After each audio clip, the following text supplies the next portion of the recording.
Guyyaan qormaan biyyoolessaa itti ifamuu fi ibsamu ifoomeera. Kanumaan walqabatee Piroofeesar Birhaanuu Naggaa qaammee 3 guyyaa sa'aatii 9 irratti ibsa bal'aa ta'e akka kennan ibsameera. Akkasuma qaammee 4 halkan keessaa sa'aatii 6 irraa kaasee barattoonni firii isaanii ilaallachuu akka danda'an ibsameera. Kanuma walqabatee yuunivarsiitiiwwan hedduun waamicha barattoota buleeyyii fi haaraadhaaf gochuu jalqabaniiru. Yuunivarsiitiiwwan haga ammaatti waamicha barattootaaf godhan tokkoffaa Asoosaa Yuunivarsiitiidha. Barattoota hundumaaf jechuunis fireeshmaanii dabalatee waamicha fulbaana 8 fi 9 godheera.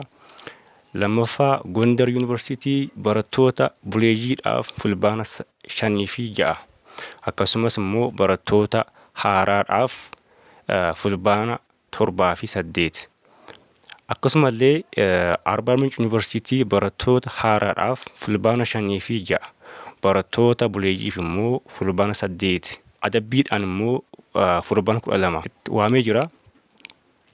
Akkasuma Hawaasa Yuunivarsiitii barattoota hundumaaf fulbaana 8 fi 9 waameera.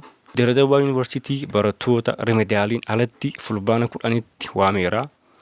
Akkasumallee Jijjigaa Yuunivarsiitii immoo barattoota haaraa fi remediyaalii darbaniif fulbaana 5 fi 6. Akkasuma buleeyyiin immoo fulbaana 8 fi 9tti waamee jira jechuudha. So akkuma kana Jinkaan Yuunivarsiitii illee barattoota buleeyyii fi fireeshmaanii hundaaf fulbaana 5 fi 6 waamicha godhaniiru. Egaa haga ammaatti yuunivarsiitiiwwan kunneen waamicha godhaniiru.